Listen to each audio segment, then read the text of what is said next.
But Mark Carney's moving closer to a majority government through defection rather than election. So he needs one more seat. They seem to have targeted conservatives to round out the caucus. So, I mean, how confident are you, Adam Chambers, that you won't lose one more? Because it only takes one more person to join Mr. Ma, Mr. D'Entremont, and it's a majority government for Mark Carney.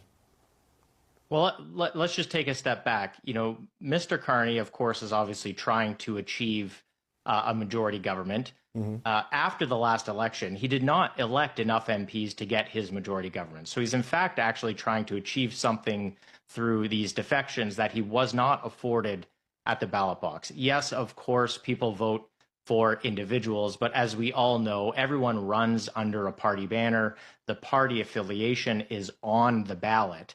And so I think, you know, what the Prime Minister is trying to do, he's trying to actually get that extra seat so that he can avoid accountability. If you look at some of the bills that he's bring forward, take the budget bill as an example, the fact that there's a provision in this budget bill, which they did not brief parliamentarians or the press on, that would allow any minister to waive penalties or fines against corporations and without any justification for why they need this power. I think these are the kinds of the reasons why the Prime Minister is trying to get the majority government. He barely shows up in question period as it is today. If he gets his majority government, he'll be able to do this without any checks, without any accountability.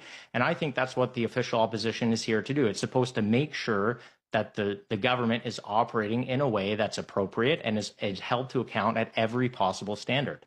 But how confident are you that he won't get there? I mean, I take your point about the sweeping powers in the act, but I don't know if Brookfield did mergers and acquisitions, but the Prime Minister seems intent on acquiring MPs from the other caucuses. I mean, how worried are you right now, Adam Chambers, that you might come back at the end of January and it's a done deal?